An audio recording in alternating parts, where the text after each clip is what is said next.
Hello and welcome to the first Wisden Cricket Daily podcast from the Rajkot Test. I'm Rana and with me today is Phil Walker.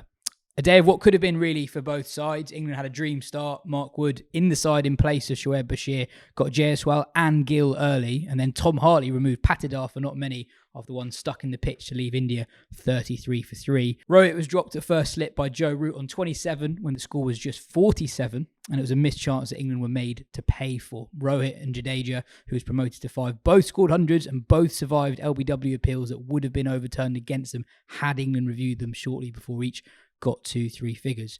Wood put in an epic evening session stint and was eventually rewarded with the wicket of Rohit with the score 237 for 4 with an hour or so left in the day.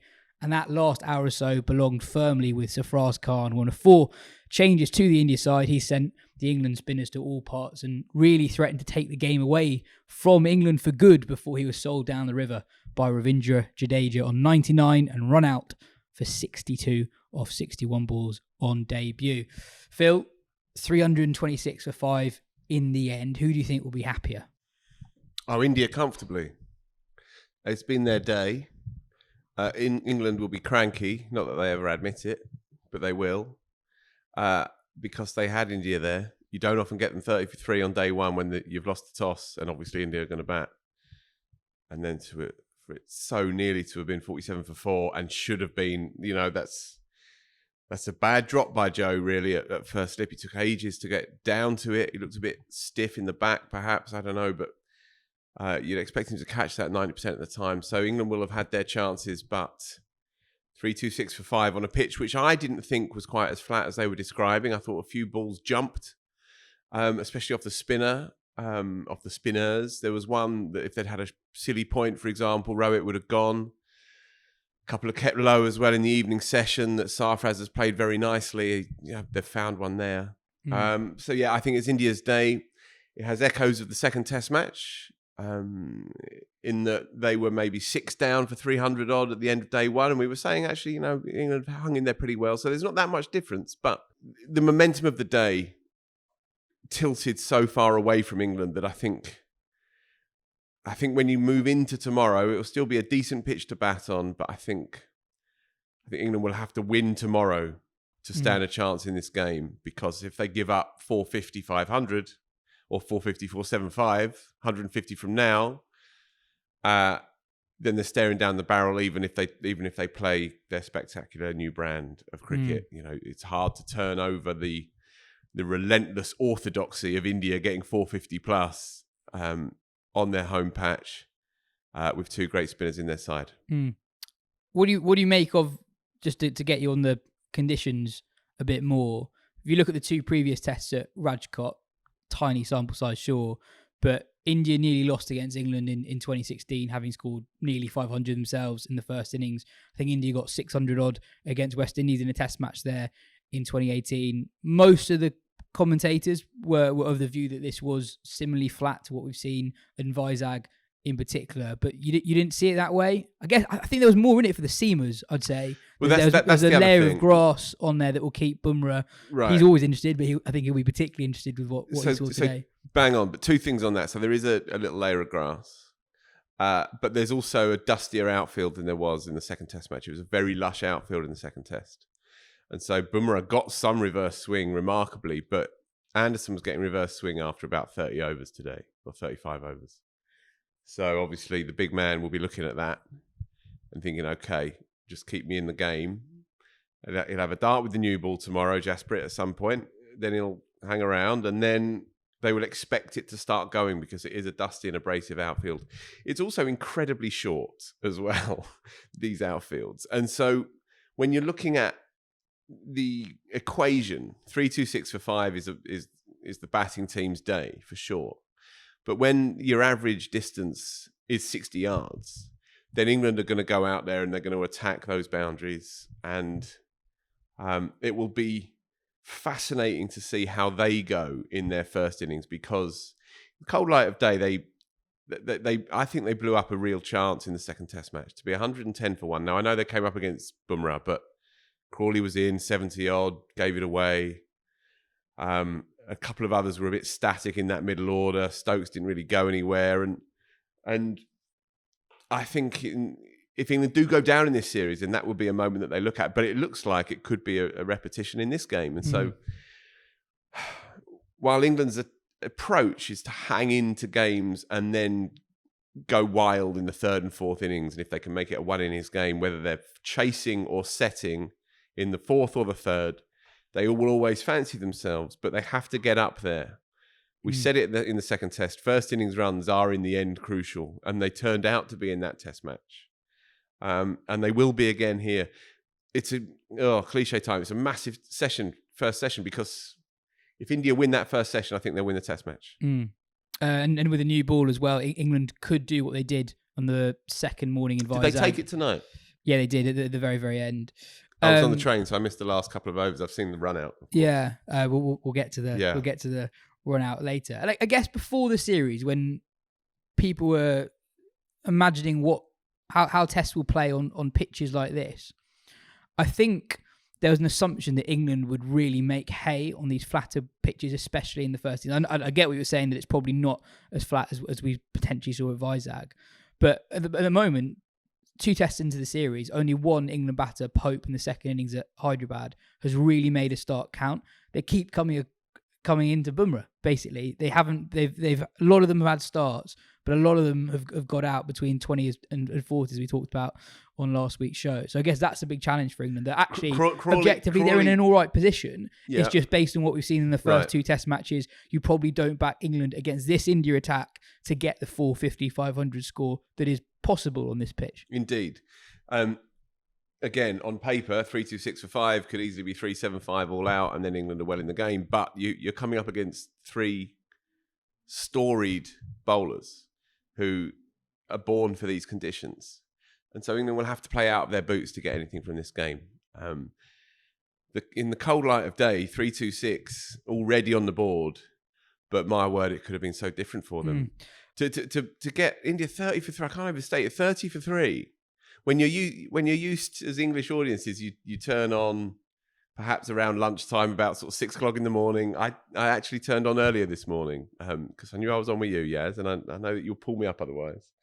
But you're always expecting to turn the telly on in maybe 150 for 1, and you just accept that and you crack on. To be 30 for 3 and should have been 40 for 4. Then you're looking at it and thinking India would do brilliantly to get out of it with 250 on first dig, you know. Yeah, I mean it's a dangerous game to play the what if game, but sure. As soon as it happened, I'm transported to Cardiff 2015. Joe Root, Brad Haddin, first morning of the 2015 Ashes. Right. Haddin drops Root, second ball. Root scores 130. England win by 100 odd. England win the series 3-2. It's on moments like that the series can be decided, and you know there are drops and there are drops, exactly, and it wasn't just it would be 47 for 4. It's 47 for 4, 13 overs into the test match. Sarfaraz Khan on debut in against a newish ball, and we know he's very good against spin, and we'll get to him later. Unsure what he's going to be like against the quicker bowlers with the harder ball.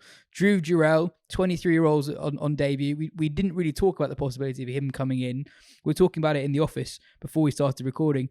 Interesting route into the team. He's had one significant score in first class cricket. He had a very good IPL, and he's not regarded as a sort of specialist keeper in the way Barrett is. And Barrett actually had a pretty good first test match. I was surprised. And you've got Kuldeep at 9 rather than Axar. So the tail is longer than it was in that first test. So you get this specific lineup to 47 for 4.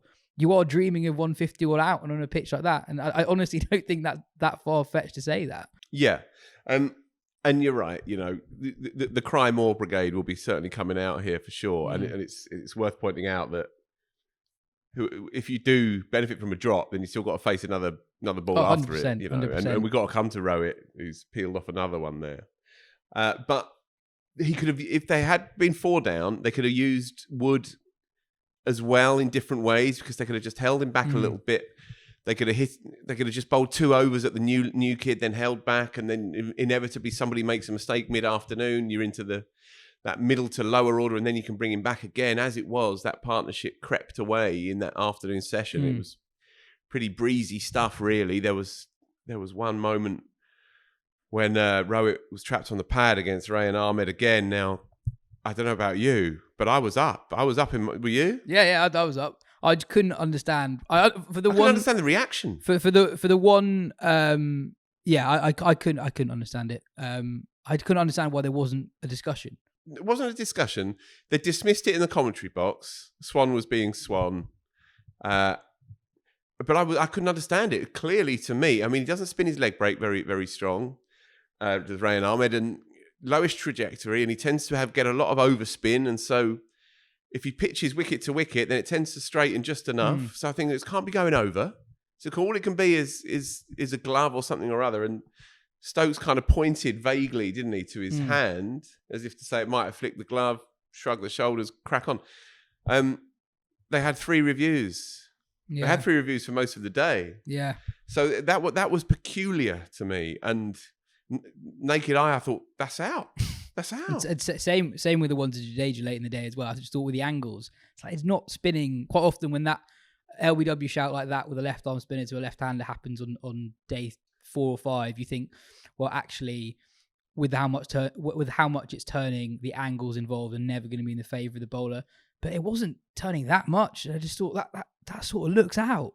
So with that one, and we do sound really like we're bleating about these missed opportunities, but I guess these are the hinge points of the day. Yeah. So I was making some sardines on toast when that. So I saw it live. I thought out, and then again they just shrugged their shoulders to it a little bit. Hartley didn't really drive home his appeal, so I went back to the kitchen. So I didn't actually see a replay. In fact, no, I did, but it wasn't conclusive. They hadn't really zoned in, so it's clearly bat first or pad first. But what was the conclusion on that? What was the consensus? It was pad definitely first. pad first. Oh my word! Because that was dead straight. That's plumb, stone dead. All the rest of it. How did you make of England's performance with the ball? Because I get that they're not in a brilliant position, but that's a lot of chances created on day one on a pitch that I don't think was offering them that much through the middle of the day in particular. Anderson does what he does. Another day could have picked up Rohit, tiny inside edge onto the pad at one point, and had another one that was reviewed and rightly turned down in the first place, but went at 1.5, 2 and over, whatever it was specifically. All right, 2.6. Yeah, gave it away slightly towards the end, but across the day. Mark Wood was great. Glad he played. Thought we probably would. We chatted about it earlier in the week, and again picked up 2. Could have had more. Gets right when nothing was happening as well. Yes. That wicket is why you pick Mark Wood for sure. Exactly. The bouncer ploy. It works for them. They've done it now a lot all around the world. They don't just do it with the real out and out quicks either. They've used Robinson in this way before, and it does make sense. If the pitch can be relatively slow and easy paced, but if it has any kind of deviation in bounce at all, then it's worth doing. And Stokes sets very good fields, and so I think straight after tea, when the pitch had flattened out and it's a lovely time to bat, I thought they did pretty well there. Another day as well, a couple of those chances that were skewed. One from Sharma. In fact, that was on a sweep shot, but the peculiar shot that Jadeja played, which went for 6. Yeah, that was bizarre. Yeah, and again, the balance between bats, outfields, and all the rest of it is skewed so far now because that was off the bottom corner of a shot that he was trying basically not exactly to pull out of, but to sort of check pull along the floor to control it. Got a bit big on him, flew off the edge and went 70 yards over 2 men posted on the boundary for the miscued pull hook. So again, another day, and Wood was on the floor after that one. Another day, he could have picked up 4 or 5 today. The spinners, well, I thought. What did you think? I thought that was Hartley's best first innings performance by some distance. He was varying his pace well. There's the odd bad ball, sure, but Root takes that chance. He's got 2 for nothing on the first morning of a test match. I thought he bowled with pretty decent control. Ahmed, once more, not really used for the first half of the day on the first innings, but I thought from when he came on, he caused trouble. Should have had Rohit, LBW. And I think what is really encouraging for him at this point in the series is doesn't bowl that many bad balls. Doesn't bowl that many bad balls. Yeah, that's the real revelation. And also, I think with any time you look at figures, at the end of the day, if you've not watched it, you might look at some of the figures. Root went at more than 5. I don't think he bowled with particularly great control, but he beat Jadeja's outside edge on a number of occasions. Hartley went at 3.5 and over. Ahmed wicketless at 3.78. You might look at that and think that's on the expensive side, but there were periods, especially when they just got those early 3 wickets and Sharma and Jadeja were new to the crease, where spinners were bowling, Hartley was bowling, and there was literally no one out. That never happens in Test cricket. They're trying to goad India into doing something that they don't really want to do. So they are always going to have figures that look slightly more expensive than what you expect spinners to do. Yeah. Look, Hartley's a ready-made Jack Leach replacement in the short term. Perhaps even in the long, we'll have to wait and see. But to go at 3.5s, as you say, picked up 1, should have picked up 2. Go at 3.5s across the course of the day, as now the senior spinner. He can't be doing any more, really. Stokes can't be asking any more from him. Rayan Ahmed is more and more interesting cricketer the more I see him. I didn't think he'd play that much in this series. I'm a fool. Stokes plays him. Of course he does. He's going to love him, isn't he? He's going to love him. He's got confidence overflowing with the bat. He thinks he's basically the best player since Miandad. And with the ball, he's got real energy in the action. When Swan wasn't talking about himself mid-afternoon, he actually started going into the nuts and bolts, because obviously Swan has worked with these spinners in the prep camp beforehand. Deep Dasgupta was also talking very interestingly about the energy that he gets in his run-up and in his action, and yet it then comes out with a beautiful kind of pace. It's not overly skiddy. It's not quite Rashid Khan-like, but he has a similar kind of bustle and energy getting through into the crease. He bowls perhaps a bit offside dominant, I felt, today. He's got a better googly that he perhaps fancies a bit more. And because he is he's a flair player, he probably dreams of the googly. He dreams of the right-hander playing through the gate, thinking it's the legger. And he's probably got loads of people out like that playing in age group cricket. Which he was doing until last year. Well, he's only about 12 anyway. I think maybe come third innings, maybe try and attack leg stump a little bit more and with a bit more uneven bounce and so on. But say the line that he bowled to Rohit, that should be his line. Yeah. Because he can get that skidding on from there.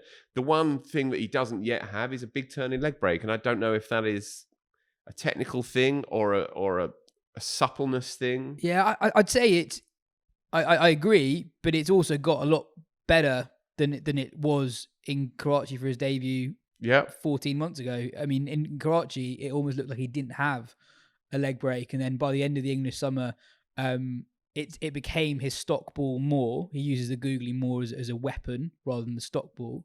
But he has improved. And I also really like the energy he gets from balls that sort of spit onwards. I guess maybe it's a flipper, maybe not, but really almost quickens after it bounces, and there's a bit more bounce onto it. And he still gets dip on the ball. So I think there's a lot to really like. I think both of those two guys. It's kind of mad that those two guys are bowling as many overs as they are, given their experience.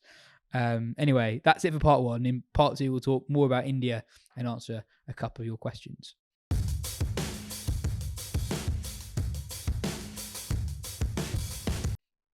Bob asks, why is it taking India so long to give Sarfaraz Khan a chance? Is there any other nation in the world who would ignore someone with his first-class numbers? Rahane, Pujara and arguably Kohli underperformed in test matches for years. If you hadn't noticed, Sarfaraz averages basically 70 in first-class cricket. It's come down as well. It has come down after today. I thought that was an amazingly entertaining entrance, because I guess there's almost an aura around him, even though he's not played Test cricket yet, because everyone talks about the first-class average. And let's be honest, other than a handful of people in India, no one's actually seen him hit a red ball before. So you're wondering, what's the fuss about? 2, you're wondering, is there anything noticeable about why he's not been given a go yet? And I'll say 5 balls in, I thought there was a lot to see why he hasn't been given a go yet. Against Wood. You judge players very, very quickly, right? You instantly in your head. That's the name of the game. You compare them to other players you've seen. There's an awkwardness about Sarfaraz, Like even the way he walks is slightly awkward. He's got a very crouched stance he does. in a He has way very that low hands. that not many players do anymore.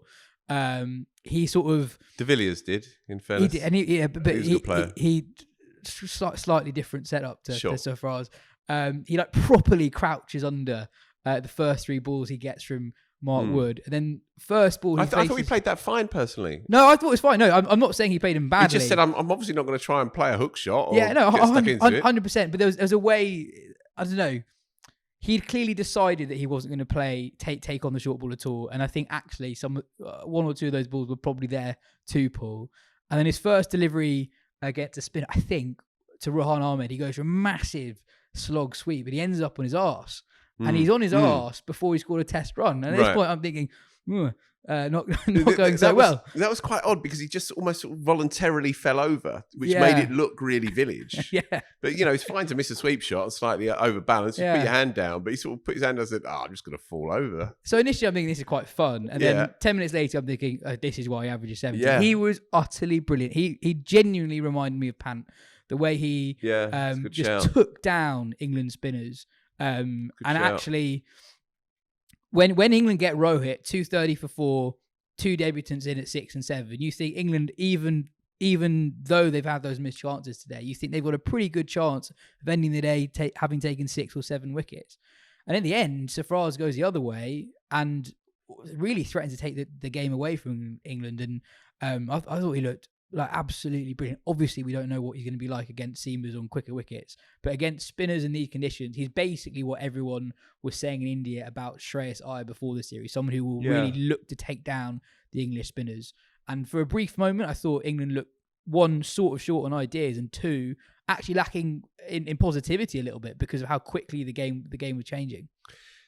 A runnable 60 on debut is to be run out by the senior man. That's as cool as it gets. Not that he'll be feeling that at the moment. His parents were there. It was really lovely. They kept cutting back to them, and they showed the cat presentation. Anil Kumble did it in the mornings. It was a really lovely feel around it. And you saw Rohit Sharma's reaction. Did you catch that? Yeah. Going berserk. Furious. He was furious. And cut again in the fag end of the day to Sarfaraz, whose head was in his hands, towel over his head, that kind of thing, and he was really done in by it. Of course he was, but when it all settles down, that's a statement knock. 100%. And those numbers are statement numbers. And what's interesting is the strike rate because he didn't look especially cumbersome, by the way, physically, but obviously that's been his reputation. It's been a bit of a joke within the game, and people have damned him a little with faint praise. Someone who perhaps doesn't knuckle down in the way that you have to in the ultra professional era and all the rest of it. Well, his numbers are staggering, not just in first class but in white ball cricket as well. Yeah, strike rates at 95 in list A, 130 in T20s, and averages 35, 30, 36 in list A, and obviously his first class average is a joke. It will change very quickly for him if he keeps batting like that, and he won't be pigeonholed as a sort of slightly antiquated, old-fashioned, slightly thick-set run wrangler in 4-day cricket. He could quite easily become a star. And in the way that Pant has that, it's a really good comparison because Pant has that kind of approachability, right? You don't feel like with Pant that he lives in a glass tower at the top of a hill somewhere, like you do feel with some other Indian cricketers. You feel that he's accessible, and you get a little murmur of that with Sarfaraz as well. He's the kind of cricketer that immediately you want to get behind because he's great to watch. He's got an uncomplicated technique, and he can bat for weeks. And I think we're going to see a lot of him this series, at least. Patter's I enjoyed that knock. I was slightly frustrated that England had got themselves into this position, but I really enjoyed that knock. No, same. Definitely, he was my man of the day, really. And yeah, looking at who India have out, Kohli's ruled out the series. Even if Rahul comes back, you think that he's ahead of Patidar now in the pecking order. Patidar's had 3 knocks and not really done much. So he's got strange dismissal. It was strange. I guess it really did stick in the pitch, I suppose. Yeah, but a player who's a bit more relaxed, it's understandable. when you're trying to find your way. But a player who's more relaxed, they just sort of Wax it over them. Well, they move with that. They pull out of the attacking shot. Spoke of a slightly anxious mind to me. We talk a lot about how Jadeja balances the India 11, but probably not enough just about his batting alone. So over the last 5 years, only Rohit and Jaiswal averaged more with a bat for India in Test cricket. He averages 44 everywhere in the world. And in conditions like today, when India up against it, 33 for 3, inexperienced batting lineup, he's able to fulfill a role that he's not really meant to be performing. He's equally capable coming in when there's a platform and putting his foot on the accelerator, but he's also more than adept of coming in to sort of stop the opposition on a bit of a run. I remember here at the Oval in 2021, he came in at 5 with Rahane at 6 in a similar position, sort of to break up the run of right-handers. He's just very compact because the ball was doing a fair bit for the seamers and he didn't really offer a chance other than for Sarfaraz at the other end of it. Yeah, he's a really good Test match number 5. He has the components to be a Test match number 5. He's 35 years old now, so perhaps not going to be a massive opportunity to change the nature of his game or the position in that side. But he could play for another 2 or 3 years at least. He's obviously naturally fit. He's quick between the wickets and all that. 280 wickets and coming up to 3,000 runs. And he's playing better than ever. He loves playing against England, and you can sense it. You know, there's an alpha streak in Ravindra Jadeja, and it's going to come out if you're playing against the Poms. And he's been fabulous throughout the series. Stokes' run out, which still baffles me, still blows my head. That was the key moment in that first Test, because without it, I think you'd be looking at 2-0 India and then well up in this game as well. And Rohit also very good today. You always like Rohit, so you would have enjoyed that as well. He played a shot. It was just a piss take. Is this the Hartley ball that he doesn't get down the pitch to? Oof. Right. So he's bowled. No, sorry, it's not that. Okay. That was one where he was nowhere near it and just put his hands through. Like totally beaten through the air totally and still wax completely. It over the Didn't side even screen. get enough of it, you would think, and it's gone 80 yards. I'm not talking about that. I'm talking about a shot he played. It was against Rana Ahmed just around half hour before tea, and Ahmed had bowled 5 balls as well as he could. And Rohit, a bit like Viv in the old days, he was just having a bit of a breather, and he just dropped them respectfully at his feet. And he overpitched his top spinner by about half a foot, and Rohit hadn't moved beyond that little press that he does with his front foot against the spinners, and he barely moved a muscle beyond his wrists, and he whipped it in the air but completely controlled at sort of midriff height, 10 yards to the right hand of mid-on, and obviously he's got a deep mid-wicket, but he didn't even bother moving, and it was lacerated through straight mid-wicket. And it was a joke shot. And again, because he's so lovely, so fundamentally lovely, he sort of nods to Rain Ahmed as if to say, I had to actually focus for a moment there. And then he puts his head down and he prods the pitch, and there's this marvellous sort of embarrassment, modesty thing going on with him, imprisoned by his own ridiculous talent. I thought he had he had a very watchable day, even when he wasn't batting. So every time there was a wicket at the other end, the TV director went straight to his reaction, which was just good television, because he doesn't really hide his emotions very often. No. Then when he gets to 3 figures, incredibly understated. He's under pressure. People are saying after the first Test match, could this be the end of Rohit Sharma as Test captain? Yeah. People were saying that in India. There's a lot of backlash to the news that happened a couple of days ago that he's been confirmed as their T20 captain for the World Cup. He's 36, I think. It's conceivable that one bad series as captain could be the end. He's not got a run in the first couple of Test matches, so it's a huge personal innings, and he just is totally unfussed. And then the most reaction he shows all day is the reaction to the Sarfaraz run out, where he's absolutely furious on behalf of the debutant. Yeah. It's all actually quite endearing and very selfless, sort of the things you want from your leader. I can understand questions regarding white ball captaincy after the World Cup reversal and the age and the pressures of the job, doing 2, let alone 3. I hadn't heard that about the T20 captaincy. But the notion that he's not the best person to lead their test team is bonkers to me.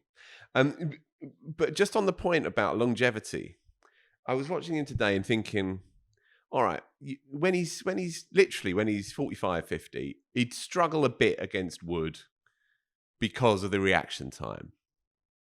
But anyone else, literally, if you take that sort of 88 MPH to 93, take that out the equation, he could make, I'm being serious here, he could make test runs at 46, 47 years old. And I'll tell you for why. Because his technique is so pure. There is no requirement to do anything funky. There is nothing out of the ordinary that relies on a kind of particularly evolved sharp hand-eye coordination. He doesn't rely on anything beyond this immaculate economical orthodoxy. And so he could undoubtedly, I'm being serious, he could make test match runs in 10 years' time, aged 46, if he could be asked.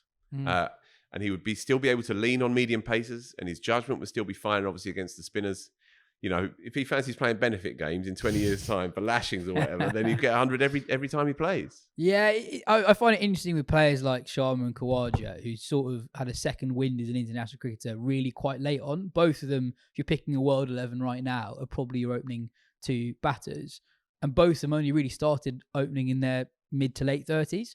And I wonder if there's almost an unfinished business about so much of their careers and their legacy as a test player that actually there's more hunger there to keep on going than it is for most players at that age. Michael asks, question for the pod. Following Duckett's catch off Hartley to dismiss Patidar, what is the cricketing etymology for dolly, as in a dolly catch? It's one of those bizarre pieces of cricketing jargon that passed through my mind at about 4:45 a.m. this morning. Thank you. That's a lovely question. We'll have to do a bit of research because I do not know. So I went on idiomorigins.org. Oh, that's a thing, is it? That is a thing. A dolly is a very easy catch in cricket and dates from the late 19th century, usually when such a catch is dropped, e.g. the fielder has dropped an absolute dolly. A little earlier, in the mid-19th century, dolly meant babyish, deriving from dole or doll-like. Hence, a dolly is a catch that a baby could take. Dolly is also applied to anything small or doll-like, e.g. a small trolley on small wheels to move something heavy, particularly heavy film cameras. This latter usage dates from the early 1900s. Brilliant. So there you go.